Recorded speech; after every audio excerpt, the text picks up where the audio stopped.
Hello YouTube, welcome back to another watch video. Here we are reviewing one of my favorite watches in my collection, my Rolex Datejust. There's a story behind this watch. Last year, I became very ill and even had to be hospitalized for my condition.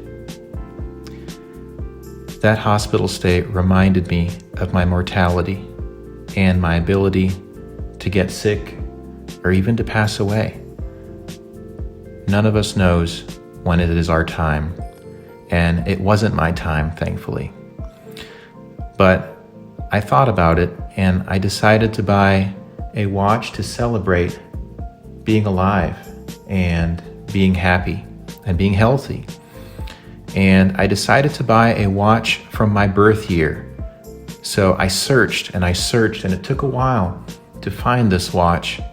This watch was created in my birth year, and it is a reminder of my mortality.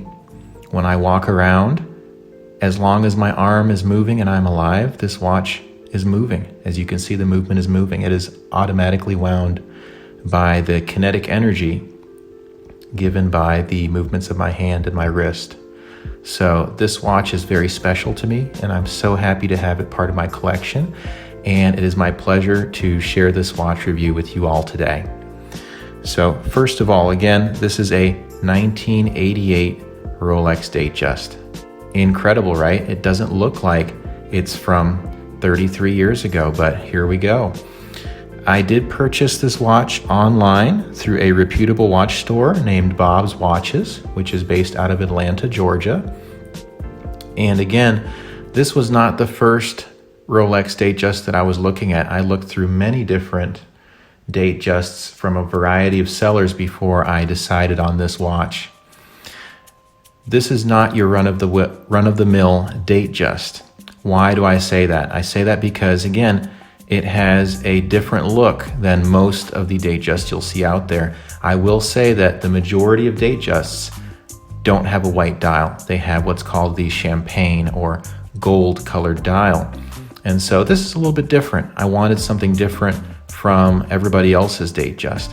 This is not a completely unique or rare piece. You will see some people out there who do have the white dial as well with the gold colored indices, but I wanted something that wasn't like everybody else's, and I wanted something different from the other watches in my collection. And so I was so happy when I got this watch in the mail and I saw the quality of this watch. So it has been 9 months since I received this watch, in the mail, and so I'm happy to share my review with you guys today. So this is the Rolex Datejust, reference number 16233, and it is a Oster Perptual movement, as you can see written on the dial, and it comes in a two-tone color, meaning it has both stainless steel and also gold accents on both the bracelet and on the case as well. Now it is a 36 millimeter size. This is important because it actually is a sign of the time in which it was manufactured. Nowadays, you can find Rolex Datejusts that are a larger size, 41 millimeters in diameter, but this one is the classic 36 millimeter diameter, and it was exactly what I was looking for. Again, in the rest of my watch collection, I have larger watches that are of a more modern size for a man's wrist, but I really wanted to go for that classic look, something that was present at the time at which I was born. And so I was so excited to get this watch. Now I will say that I don't think I could go any smaller than 36 millimeters and be comfortable wearing it. Simply put, this is probably the smallest size that I would put on my wrist. Now let's go into the details about this watch. Let's talk about the dial. Again, that white dial, white and pure. There is not a mark or imperfection on this dial, and it really is very fascinating to look at it. I like the way that shadows are placed on the dial, as you can see underneath the minutes hand and underneath the seconds hand as it's moving. It kind of reminds me of a crisp white dress shirt in terms of the look of the white color. It just is a really, really nice touch on the dial. before I bought this watch, I wondered, would I be impressed by a white dial? What is so special about a plain white dial when there are colorful dials, there are textured dials? Nowadays, meteorite dials or linen dials are in fashion. And of course, there are black dials like my Rolex Submariner. But this watch really, really goes well with a nice white dial, as you can see here. And on the dial, you can see the hour markers. They are in gold Roman numerals. And again, this was part of the look that I was going for. I really wanted something that was a little bit different. On most Rolex Datejusts, you'll see what we call baton hands, or basically lines that indicate each hour marker. But this one is different in that you can see the hour markers are each uniquely numbered with Roman numerals. Now, there is the third hour marker that is not present, because instead of the third hour marker, you do see the date complication, or in other words, the date window with a little magnifier overlying the date. And that is part of the reason behind the name Datejust, because there is just the date on the dial as a complication. And a little bit of history behind the Datejust. This was the first automatically changing date function on a watch. Incredible. And it was created in the 1930s originally, and it's produced to this day as the Rolex Datejust. So this is to some degree a historical watch and an innovation in watchmaking, even if it's been almost 100 years since they first created it. Also on the face of the watch or the dial, you can also see the minutes hand and the hours hand and the seconds hand, again in a nice gold color. Very reflective and very attractive. I really like the way that these hands look. They may seem plain to some of the people who are watching this, but to me they're very, very classic looking, very nice looking. Now on the minutes hand and the hours hand, there's a little thin white strip, as you can see, and that is actually where the luminous material is. In other words, it glows in the dark when enough light has been applied to those materials, and it is of a Luminova material. That is what the luminosity is called, Luminova. And later in this video, I will show you how much luminosity remains on this 33-year-old watch, and you can see how bright or how dim it is in the dark. All right, now surrounded by the dial is the bezel. And this is a very important part to this watch.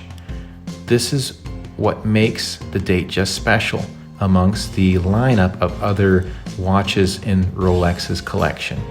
Now, as you can see, it is a unique appearance, very flashy, almost flamboyant, but it gives it a luxurious appeal, and it really catches to the eye because it reflects light depending on the angle or the movement of the watch.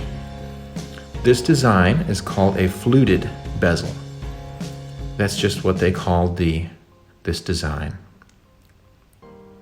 And it's fixed, meaning it doesn't turn, unlike other watches in the Rolex collection, like my Rolex Submariner, which has a turning bezel. This one does not turn, it is fixed.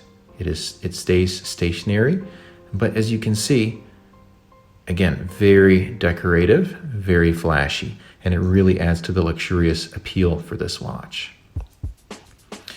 Overlying the dial is the crystal, or we may sometimes call it the glass on the watch. This is of a sapphire crystal. Now, I was very lucky to be born in 1988, because if I was born even just 2 or 3 years earlier, this may have not been made of sapphire. Now, why do I say that that's lucky? Because sapphire is very scratch resistant, meaning that it is able to take minor impacts or scratches without leaving any marks, which is different from the previous material that Rolex had used, which was the acrylic crystal. Think of it as a type of plastic, something that is very easily marked or damaged and ultimately tends to show age very quickly. And so to get a used or pre-owned watch from before 1987, you usually wind up with a scratched up crystal. And while some people who are collectors of vintage watches would not mind that at all, I really like having a clean crystal. And so I'm very thankful that this watch has a sapphire crystal overlying the dial. All right, now let's take a look at the case itself. So again, the case we're referring to is basically everything except for the bracelet. And it's what houses not only the display, but also houses the internal movement inside, which helps to power the watch. So again, it's a 36 millimeter in diameter watch. Also very thin off of the wrist, which is nice. In other words, it doesn't stick up very far when you're wearing it. And that's great because, as you can see, this is a dress watch. This is something that you wear with business attire. This needs to fit under a cufflink or under a wrist cuff for your dress shirt. And if it was a very thick and chunky watch, it would either be difficult or impossible to fit underneath it. But this goes really well with dress-up occasions and professional attire. And you could even wear it with t-shirt and jeans if you'd like to. There's really nothing wrong at all with that. This is the watch you can wear in pretty much any occasion, which is really great. And that's one of the things I like about this watch. Now, this is a stainless steel case, and it does have on the back a solid case back. Now, this is important to note because Rolex, unlike other watch manufacturers, doesn't show off the movement. In other watches, you may have a clear case back with a little bit of crystal overlying it, and you could see into the watch and look at the inner workings of the movement. Rolex doesn't share that with the consumer. And even if you were to remove the case back, as many people do and share their experiences online, you would see a movement that is not quite really decorated because it's not really up for display for everybody. And that's just something very classic about Rolex. Also note that you would need a special tool to remove this case back. It doesn't look like they've made it easy at all to remove it, whereas with other watch manufacturers, they may have little indentations that make it very easy with a watch opening tool to remove the case back. So this is not an easy case back to remove. In fact, I haven't removed it to this day, but I will someday just to take a look and see and confirm the authenticity of the movement and of the watch as a whole. All right, on the side of the case, you see the crown, and there is the Rolex emblem, a crown. We have a crown on the crown. The crown is of a gold color. In fact, this is 18 karat gold. I didn't mention that when we were talking about the bezel, but all the gold on the body of this watch is made of 18 karat solid gold, which of course increases the value of the watch as a whole. All right. Now, something that is a sign of the times in which this watch was created. You see those little pinholes? That is where the watch pin goes that holds the bracelet to the case. Newer models do not have that. You will not see any pinholes there, but of course the case is still removable. They would leave a little opening here where you'd be able to remove that pin. Let's take a look at the bracelet. Now again, the bracelet is two-tone. That means that we have outer links, which are stainless steel, and inner links, which are solid 18 karat yellow gold. Now I say solid in the sense that the metal you see is not plated or coated. It is indeed gold, but they're not quite solid all the way through. They are somewhat hollow as well. So what does that mean? It means that they're like little rings of gold that are holding the bracelet together with the inner links. The outer links are solid, but you can see right through those inner links. And again, a sign of the time in which it was created. The newer Datejusts with the two-tone or gold bracelets have solid links, but this one has hollow links. Now the outer links, as you can see, are stainless steel, and they are indeed solid. And in order to keep the bracelet together, you do have those little pins I like the fact that even at this time in 1988, Rolex was using the screw pins. In other words, you could use a flathead screwdriver, of course, a very small head made for resizing watches, and you could easily remove the screw or place it in just by screwing or unscrewing. And this really makes it a lot more secure in terms of those pins holding the links together. Obviously, if you have a luxury watch like this, you don't want to take any chances with those pins coming out and the bracelet coming apart and ultimately the watch coming off of the wrist onto the floor and getting damaged inadvertently. Definitely don't want that. Taking a look at other details on the bracelet. Now, this is the clasp. Again, a sign of the times in which it was created, because normally we would not expect to see this kind of clasp on a luxury watch. It's very thin what we call a stamped clasp. Now, I will say it is a step up from other stamped clasps that you will see in lower end watches manufactured today because of this nice imprinting of the Rolex seal or Rolex symbol. Again, we see the words Rolex, you see the Rolex crown, and then just a little decorative swirl surrounding it. I like that touch. It really makes it nice. I have other watches that have a stamped clasp and they don't have any imprint there, and that really helps it to stand out a little bit.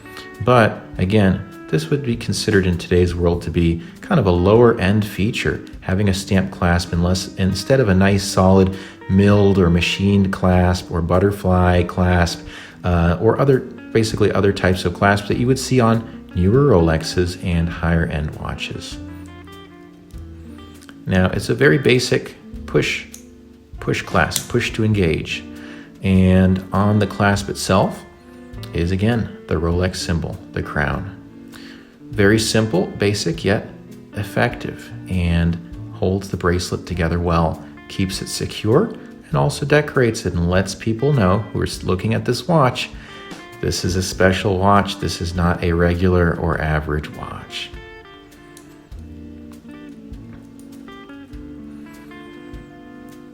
All right, now, again, that movement was hidden, and so we weren't able to look at it, but I just wanted to discuss a little bit about the movement.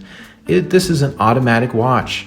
That means that when you walk and your arm moves, the inner movement is spinning, it's turning, it's winding the watch. So it's automatically winding it so that it continues to be able to provide traction and able to move the movement, moving the seconds hand, the hours hand, the minutes hand, and the date function. Now, this is the Rolex Caliber 3135 movement, and that is a movement that came out somewhere around the time that this specific model of Datejust was released, somewhere around, I think, 1987 to 1988. So it was fairly a new movement at that time. And it had increased the vibrations per hour to 28,800. What does that mean? Well, we see this seconds hand moving smoothly. In reality, that seconds hand is making many ticks every single second to keep that seconds hand moving at a smooth and fluid movement. Specifically, it had increased to about 8 ticks per second. And that was something substantial because it really adds to, again, that nice smooth movement, which adds to the luxurious appeal of the watch. Now, the movement does have 31 joules and it has a 50-hour power reserve. You are able to manually wind the watch by turning the crown. And that's great because, for example, if you take the watch off and you wait longer than 50 hours, the watch is going to stop. It doesn't have a battery inside, it has a spring, and when that spring gets unwound, then the watch is going to stop. Now, if you want to pick it up and put it back on, either you're going to have to wear it for a little while and be moving your arm and getting that movement spinning again, or you can just manually wind it with the crown, and that adds some power back into the watch, gets that movement moving again. And then, of course, you're going to have to reset the time and probably the date as well. Now, I will say, because this is a review of this specific watch, this watch does not have a 50-hour power reserve. Not anymore. Actually, if I keep this watch off of my wrist for 2 days straight, so a little bit less than 48 hours, it stops. And so again, that simply means that over time, with age or wear and tear, this watch is not performing up to its original parameters. And that's something that may or may not be able to be improved if I send it to Rolex for routine servicing. It just depends entirely upon what they're able to do to return the power reserve. I will also note that I have no ability to tell safely on my own if this watch is still waterproof. Previously it was. This is a screw down crown, meaning that it actually gets screwed in when it gets put back in its closed position. And that helps with the internal rubber gaskets to keep it waterproof and to prevent water or dust or contaminants from entering inside and harming the movement or staining the dial.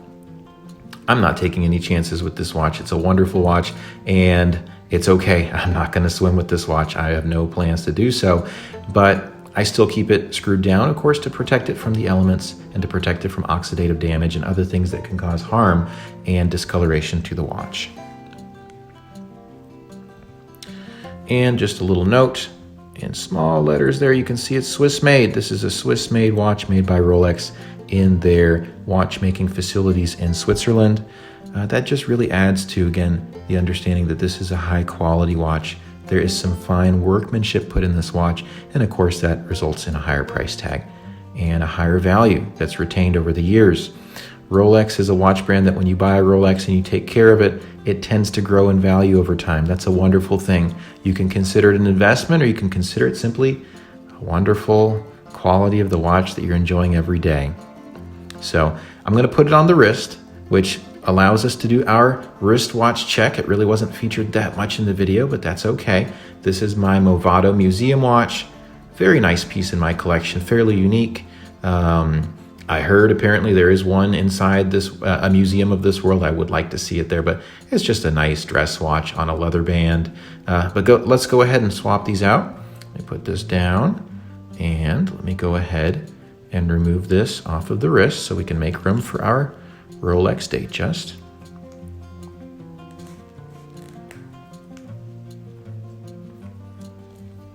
All right. Now it goes on the wrist.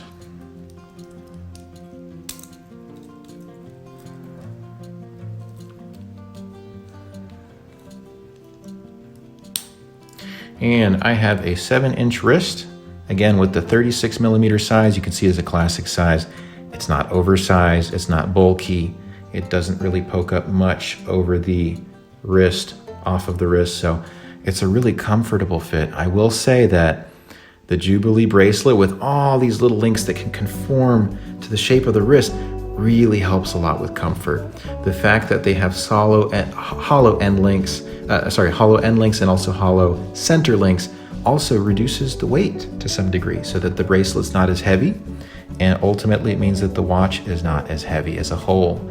It's a really great thing to have a lightweight watch. Sometimes, of course, even though this is a Rolex and you feel special when you're wearing a Rolex and walking out and about in public, you forget you're wearing it because it becomes part of you. It becomes part of your movement as you're walking, and you don't realize it until either it catches the eye, somebody asks about your watch, or you need to check the time, which of course is the real reason we wear a watch, right?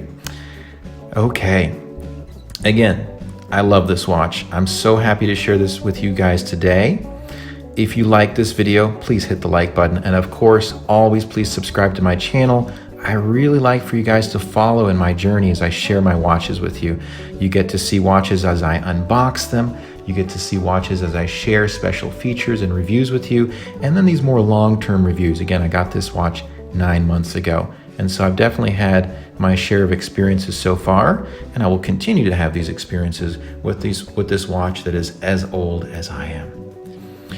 All right, guys, of course, I'm going to include the lume shot so you can take a look at the glow-in-the-dark features of the hands. But otherwise, I hope you enjoyed this video and hope you guys have a wonderful day. We'll see you in the next watch video. Adios, my friends.